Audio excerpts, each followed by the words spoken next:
चला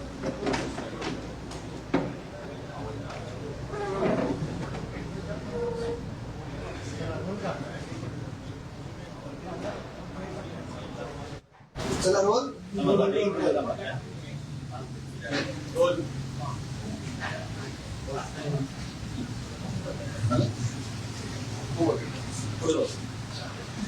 राज्यभरामध्ये जिल्हा परिषद, पंचायत समिती, नगर परिषदा, नगरपंचायती, नगरपालिका आणि महानगरपालिकेच्या निवडणुका झाल्या. या निवडणुकांमध्ये SC, ST, OBC या आरक्षित प्रवर्गावरती अनेक उमेदवार आपलं नशीब आजमावत आहेत. संविधानानं दिलेल्या अधिकारामुळे सर्वसामान्य घटकातील उपेक्षित समाजातील अनेक उमेदवार हे त्या आरक्षण प्रवर्गातून स्थानिक स्वराज संस्थेमध्ये निवडून जात असतात. गेले 2 वर्ष राज्यामध्ये OBCच्या आरक्षणावरून अनेक विषय पुढे आले, अनेक वादंग झाली.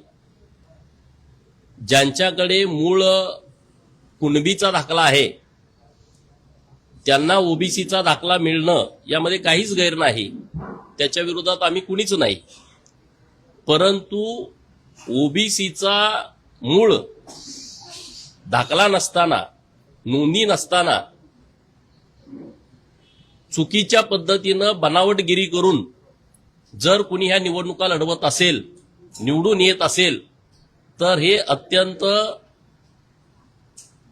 चुकीचं आहे. याच्या संदर्भातला एक विषय मी आपल्या माध्यमातून सरकारच्याही समोर आणणार आहे.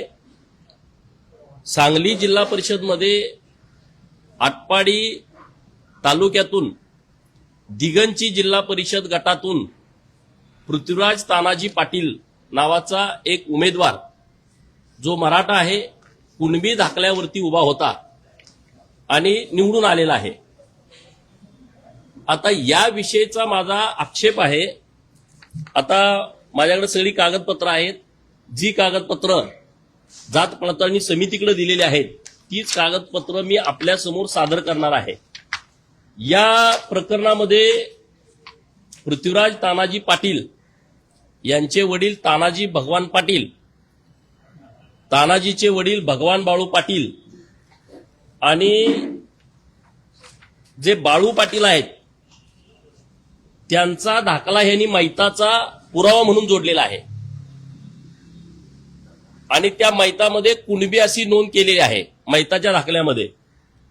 तर मैताचा जो दाखला आहे त्यामध्ये काय म्हटलंय, 1877 बाळू पाटील यांचा वयाच्या 25व्या वर्षी मृत्यू झालेला आहे आणि तो तापानं झालेला आहे, त्यामध्ये त्यांनी नोंद केली. आता 1877 मृत्यू झाला, त्याच्यानंतर हा कुणाचा जो उमेदवार आहे त्याच्या पंजोबाचा, त्याच्या आजोबाचा मृत्यू कितीला झाला, 1/5/2009 म्हणजे 1877 पंजोबा त्यांचा मृत्यू झाला आणि आजोबाचा मृत्यू कधी झाला, 2009 म्हणजे आजोबा जगला किती, 132 वर्ष. म्हणजे समजा 77 झाला असेल तर तो जर 75 झाला असेल तर 134 वर्ष तो जन्मला. आता त्याच्या बापाचा जन्म कितीचा आहे, तानाजी पाटलाचा. तानाजी पाटलाच्या जन्माचा दाखला इथं जोडलेला आहे. तो दाखला आहे 12/5/73 म्हणजे 12/5/73 ह्याचा जन्म झाला तर तानाजीच्या बापाचं वय आहे तेव्हा 98 वर्ष. आता मला हा कुठला असा पुरुष आहे की ज्याला 98व्या वर्षी पोरग जन्माला येत आहे, त्याच्यानंतर पण काही बहिणी आहेत त्याच्या, म्हणजे 100व्या वर्षी पण जन्माला आलेले आहेत. मुळामध्ये भगवान पाटील हा 75 ते 80 वयाचा असताना मेलाय. असं असताना 100व्या वर्षी पोरगा जन्माला आला, त्याचा बाप 132 वर्ष जगला. अशी खोटी कागदपत्र सरकारकडे जात पडताळणी समितीकडे सादर केलेले आहेत आणि तो दाखला काढलेला आहे. आता हे सगळे पुरावे मी घेऊन तुमच्याकडे आलोय. मी याची पीडीएफ फाईल तुम्हाला देतो.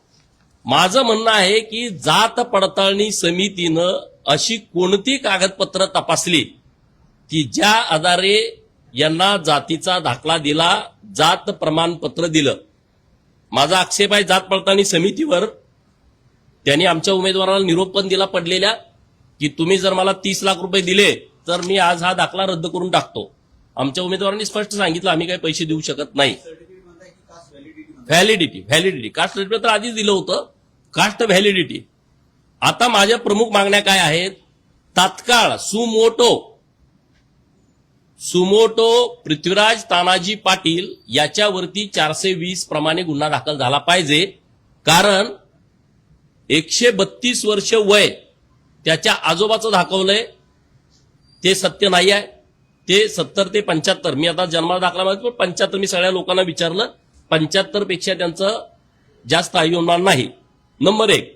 नंबर 2, तानाजी पाटलाचा म्हणजे पृथ्वीराजच्या बापाचा जन्म त्याच्या आजोबाच्या 98व्या वर्षी झालाय. आता महाराष्ट्रात आणि देशात असं कुठं पोरग जन्माला आलंय हे माझ्या तर वाचनात नाही, ऐकिवात नाही. तर याच्याबद्दलची सगळी पडताळणी व्यवस्थितपणे झाली पाहिजे. म्हणून हे जे सगळं दिसतंय नैसर्गिकरित्या अत्यंत चुकीचं, त्यामुळं पोलिसांनी आजच्या आज तात्काळ आटपाडी पोलीस स्टेशनमध्ये 420 प्रमाणे गुन्हा दाखल केला पाहिजे. जर त्यांनी आज सुमोटो गुन्हा नाही दाखल केला तर येत्या 1-2 दिवसामध्ये हजारो कार्यकर्ते पोलीस स्टेशनच्या दारात बसतील आणि त्यांनी हा 420चा गुन्हा दाखल करावा. नंबर 1. नंबर 2, जात पडताळणी समिती जी सांगलीची आहे त्यांच्यावरती फौजदारी गुन्हा दाखल केला पाहिजे. त्यांची पूर्णपणे चौकशी केली पाहिजे आणि दिलेलं सर्टिफिकेट रद्द केलं पाहिजे.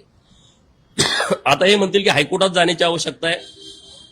धनगड आणि धनगरांच्या बाबतीमध्ये जे दाखले संभाजीनगरला काढले होते, ज्या जात पडताळणी समितींनी त्यांना व्हॅलिडिटी दिली होती, सरकारनं आदेश केल्याच्या नंतर त्याच जात पडताळणी समितीनं हे सगळे दाखले रद्द केलेले आहेत. तशा पद्धतीनं हा दाखला रद्द करावा आणि त्याच्यावरती फौजदारी गुन्हे दाखल करून जिल्हा परिषदचं सदस्यपद रद्द करण्यात यावं, ही माझी मागणी आपल्या माध्यमातून सरकारकडे आहे. दुसरा विषय, असे महाराष्ट्रामध्ये किती जिल्हा परिषद सदस्य आहेत, किती पंचायत समिती सदस्य आहेत, किती नगरपालिकेचे, महानगरपालिकेचे, नगरपंचायतचे, नगर परिषदेचे मेंबर निवडून आलेत जे ओबीसीच्या दाखल्यावरती आलेत कुणबी म्हणून. त्या सर्वांची चौकशी झाली पाहिजे की त्यामध्ये अशी किती लोकांनी बनावटगिरी केलेली आहे, ही माझी प्रमुख मागणी सरकारकडे आहे. आणि जिथं जिथं कुणबी दाखल्यावरती निवडून उमेदवार आलेत त्यांचे जे विरोधक पडलेले आहेत त्यांनाही माझं आव्हान आहे, तुम्ही याची सगळी शहनिशा करा. कारण बऱ्यापैकी 99% हे दाखले बोगस आहेत, 99%. आणि अतिशय गंभीर बाब आहे ना. तुम्ही अशा पद्धतीचे जर दाखले काढत असाल, तशा पद्धतीचे दाखले दिले जात असतील, या सगळ्या प्रक्रियेमध्ये जे जबाबदार आहेत त्या सर्वांना कारवाई केली पाहिजे, निलंबित केलं पाहिजे आणि त्यांच्यावरती एफआयआर दाखल केलं पाहिजे, ही आमची मागणी आहे. सर, आता हे सध्याची मागणी आहे पक्षाशी संबंधित आहे का? आपण या दुसरा प्रश्न, त्याच्यामध्ये काही राजकीय वर्ग असतील होतात? नाही, हे बघा, हे कुठल्या पक्षाशी याच्याशी देणं घेणंच नाही. परंतु हा जो प्रकार केलाय हा अत्यंत घाणेरडा प्रकार केलाय. हे जे प्रकरण आहे, हे प्रकरण अशी अनेक प्रकरणं महाराष्ट्रात आहेत. म्हणजे माझ्या सांगली जिल्ह्यातच 3 प्रकरण अशी आहेत बोगस. मग महाराष्ट्रात किती केले असतील? म्हणजे तुम्ही जे सामान्य ओबीसी आहेत त्यांच्या आरक्षणाचा तुम्ही गळा घोटताय, हे कृतीतून सिद्ध झालंय. हे सगळं पुराव्यानिशी सिद्ध झालंय. आणि हे कागदपत्र काय आम्ही आणलेलं नाहीत. ही कागदपत्र माहितीच्या अधिकाराखाली नक्कल मागितली होती, ही नक्कल दिलेली आहे जात पडताळणी समितीनं. आमची कुठलीही कागदपत्र ही नाहीत, ही जात पडताळणी समितीकडे दिलेली ही सर्व कागदपत्र आहेत. त्या कागदपत्राचा हा बंच आहे. ते आहेत शिवसेना गटाचे, पण ते आता महायुतीच्या सोबत नाहीत. ते जिल्हा परिषदेच्या निवडणुकीमध्ये आमच्या सोबत नव्हते, तो विषयच नाही. ते जरी कुठल्या पक्षाचे असते तरी असं जर चुकीचं केलं तर त्याच्यावरती गुन्हा दाखल करणं हीच आमची मागणी असते. त्यामुळं तात्काळ गुन्हा दाखल करून त्यांचं सर्टिफिकेट रद्द करून जिल्हा परिषदचं सदस्यपद हे तात्काळ रिक्त केलं पाहिजे, अशी आमची मागणी आहे. जात पडताळणी समितीकडे जेव्हा आपण अप्लाय करतो तेव्हा मोठ्या प्रमाणात याची पडताळणी होते, क्रिटिकल पद्धतीने याची पाहणी होते आणि नंतरच सदर समिती महाराष्ट्रातल्या जात पडताळणी समित्या म्हणजे भ्रष्टाचाराचा अड्डा झालाय. महाराष्ट्रातल्या जात पडताळण्या समित्या या भ्रष्टाचाराचा अड्डा आहे. 5 लाखापासून 25 लाखापर्यंत 30 लाखापर्यंत नोकरीच्या लोकांना विचारा तुम्ही किती पैसे घेतात जात पडताळणी द्यायला. हा त्यांचा रेट झालेला आहे आणि अत्यंत घाणेरडं काम हे जात पडताळणी समितीच्या माध्यमातून सुरू आहे. त्यांना तर दिसलं नसेल का हे. बरं, भगवान पाटलाचा तुम्ही मृत्यूचा दाखला जोडताय, जन्माचा दाखला कुठे गेला? तुमच्याकडं 1877चा बाळू पाटलाचा मृत्यूचा दाखला आहे आणि मग त्याच्या पोराच्या जन्माचा दाखला नसेल? हे सगळं बघितलं पाहिजे ना तुम्ही. ओरिजिनल दाखला आहे, ते शाळेत गेलेले आहेत, मी माहिती घेतली आणि येत्या काही दिवसामध्ये आम्हाला त्याची माहिती डिटेलमध्ये मिळेल. पण हे काम जात पडताळणी समितीचं होतं, तिथल्या अधिकारी महसूलच्या अधिकाऱ्यांचं होतं. जातीचं प्रमाणपत्र देताना का नाही याची शहनिशा केली? बरं, तुम्हाला माहित आहे जिल्हा परिषदेची निवडणूक लढवणार आहेत, स्थानिक स्वराज संस्थेमध्ये हे निवडणूक लढवणार आहेत, हा दाखला त्यासाठी पाहिजे. असं असताना हे कोण कोण आहे याची सगळी चौकशी झाली पाहिजे. याला जोडून एक वेगळा प्रश्न विचारतो, कारण काल सोमवारी जवळपास 769 GR एकटे निघालेले आहेत. की आधी शनिवार रविवारी सुट्टीच्या दिवशी देखील 200+ GR निघालेले होते. वर्षामध्ये एक शासन निर्णय निघण्यासाठी लोकांना प्रतीक्षा करावी लागते. मात्र मार्च एंडिंग आल्यावरती अशा प्रकारे 3 दिवसामध्येच 650 अधिक GR निघतात. लाल परीचा हा कारभारबद्दल संशयास्पद वाटतो का?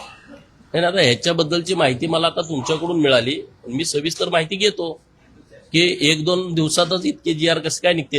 याच्यापेक्षा माझ्यापेक्षा मान्य अधिकृतपणे आमचे वरिष्ठ लोक या विषयावरती बोलतात. शासकीय अधिकारी मार्चमध्ये ऍक्शन मोडवर येताना पाहायला मिळतात का नाही? ते नेहमीच आहे. ते गतिमान सरकार पाहायला मिळतंय. 31 तारखेच्या अगोदर हे सगळी लोक जरा ऍक्टिव्ह होतात. तर दुसरा एक वेगळा प्रश्न होता. सध्या गॅस पुरवठ्यावरतून अनेक राजकारण तापलेलं आहे. मंत्री मुरलीधर लोढा यांनी जैन मंदिरासहित जी हनुमान जयंती आणि वेगवेगळी साजरी करणार बघा, हे राजकारण आहे. कारण त्यांनी असं सांगितलं होतं की ज्यांना भंडाऱ्यासाठी अशा प्रकारे गॅस पुरवठ्याची आवश्यकता नसते त्यांनी मला संपर्क साधावा.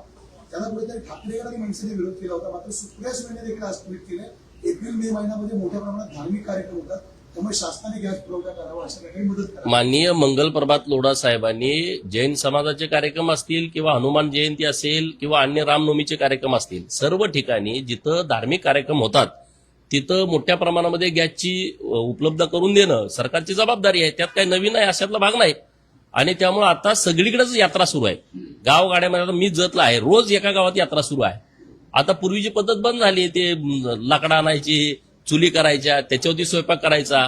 आता ते आचारी लोक त्यांच्याकडे सगळ्यांना गॅसच असतात आणि त्यामुळं त्यामध्ये अशा सगळ्या धार्मिक कार्यक्रमाच्या संदर्भात गॅस उपलब्ध करून द्यायलाच पाहिजेत. आपलं सरकार करून देतंय आणि गॅसच्या तुटवड्याच्या संदर्भात सुद्धा जी लोक अफवा उठवत आहेत त्यांनाही कडक भाषेमध्ये सरकारने सूचना दिलेल्या आहेत. ठाकरे विरोध करत असताना सुप्रिया सुळे मात्र आता समर्थन करताना पाहिजे. महायुतीच्या निर्णयाचं समर्थन होतं. नाही, महायुतीच्या निर्णयापेक्षा ते देवाचं समर्थन करतात, ह्याचं तुम्ही कौतुक करा ना. कारण काय नाही? महायुतीपेक्षा, निर्णयांचं स्वागत केलं. कारण देवाशिवाय आता पर्यायच नाही ना. मंत्र तंत्र केल्याशिवाय काय पर्यायच नाही. हे सुद्धा आता पुरोगामी राष्ट्रवादीच्या लक्षात आलेलं दिसतंय. मग चांगला, हे उलट कौतुकास्पद आहे. सुप्रियाताईंनी हे जे स्टेटमेंट केलंय देवाधर्मासाठी त्याचं कौतुक आहे. आता त्यांना जी मतं दिली त्यांनी विचार करण्याची आवश्यकता. लाडक्या बहिणीचा अनुषंगाने प्रश्न आहे. आता ई केवायसीची प्रक्रिया स्मार्टफोनने झाली, त्याबरोबर 71 लाख नावं ही लाडकी बहीण योजनेतून पास झाली आहेत, ज्याची ई केवायसी पूर्ण झालेली नाही. यावरती टीका केलीसाठी कुठेतरी बहिणींना या निमित्ताने नाही, असं काहीच नाही. केवायसी करणं अत्यंत गरजेचं आहे, कारण अनेक गावगाड्यातल्या आम्हाला भगिनी भेटतात. मला सकाळी एक फोन आला होता की आमचं केवायसी झाली नाही. ज्यांची केवायसी झाली नाही त्यांना केवायसी करायला तर संधी दिलीच पाहिजे.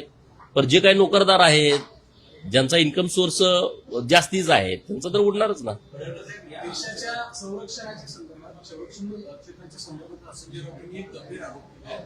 देशातले जे फोर्सेस आहेत, म्हणजे नौदल असेल, सैनिक दल असेल, या सगळ्या दलांमध्ये कुठेतरी एक असुरक्षितता किंवा एक वेगळ्या प्रकारची भावना आहे आणि एक अनरेस्ट आहे, अस्थिरता आहे, अशा प्रकारचा दावा संजय राऊत. नाही, याला आता गुप्तहेर म्हणून नेमायचं आहे. तिथं जिथं कुठं काही अडचण असेल तिथं हा माहिती घ्यायला बरं आहे, म्हणून त्याची नेमणूक करण्याची आवश्यकता आहे. तसं पत्र मी लिहीन. सर, दिल्लीमध्ये सध्या इथल्या शिंदेकडून ऑपरेशन टायगर राबवलं जात अशी चर्चा होती की ठाकरे गट आणि शरद पवार गटाचे काही खासदार त्यांच्या संपर्कात होते. मात्र आता अशी माहिती समजते की भाजपने भाजप हायकमांडने शिंदेला कुठेतरी सूचना केलेली आहे की राष्ट्रवादीचे जे खासदार आहेत ते सुनेत्र पवार यांच्या अंतर्गत राष्ट्रवादीमध्येच घेऊन द्यावे, त्यांना शिवसेनेमध्ये घेऊन राष्ट्रवादीला रजिस्टर करून द्यावे. नाही, मला याच्याविषयी माहिती नाही. खडकर साहेब, तुम्ही या अनुषंगाने जात पडताळणी समिती आणि त्यात दिले जाणारे कास्ट व्हॅलिडिटी या अनुषंगाने सामाजिक न्याय मंत्री संजय शिरसाट याची वेळ देणार का? नाही, मी जात पडताळण्या समित्याच ह्या रद्द केल्या पाहिजेत अशी मागणी करणार आहे. माझी माहिती अशी आहे की इतर अनेक राज्यामध्ये जात पडताळणी समितीच नाही. म्हणजे जात पडताळणी समिती जर खऱ्या लोकांना न्याय देणार नसेल आणि चुकीच्या लोकांना जात प्रमाणपत्र देणार असेल तर मग जात पडताळणी समित्याच पाहिजेत कशाला. एसटी मध्ये जे प्रवर्ग अनेक आहेत त्या लोकांना जात पडताळणी मिळत नाही, ते लोक हायकोर्टमध्ये जातात आणि मग त्यांना 4-5 लाख रुपये वकिलांची फी भरून 2-2 वर्ष गेल्यानंतर हायकोर्टचा निर्णय येतो आणि मग त्या एका माणसाला जात पडताळणी मिळते. एका कुटुंबामध्ये जर जात पडताळणी झाली असेल रक्ताच्या नात्यामध्ये, ब्लड रिलेशनमध्ये, तर त्यांच्या पुढच्या लोकांना दमवायचं काय कारण आहे. नियमात आहे तरी सुद्धा ते देत नाहीत आणि मग काहीतरी डिमांड करतात. आता हे प्रकरणच बघा ना तुम्ही, याच्यापेक्षा आणि कुठला पुरावा द्यायला पाहिजे की जात पडताळणी समिती चुकीच्या पद्धतीने काम करतायत. तर जात पडताळणी समित्या ज्या महाराष्ट्रात काम करतायत त्यांचा तो अड्डाच झालेला आहे पैसे कमवण्याचा, भ्रष्टाचार काढण्याचा. पावसाळी अधिवेशनापूर्वी राज्याच्या मंत्रिमंडळामध्ये मोठे फेरबदल होतील अशी एक बातमी समोर आली. ते तुम्हाला माहित, मला काय माहित नाही. चला.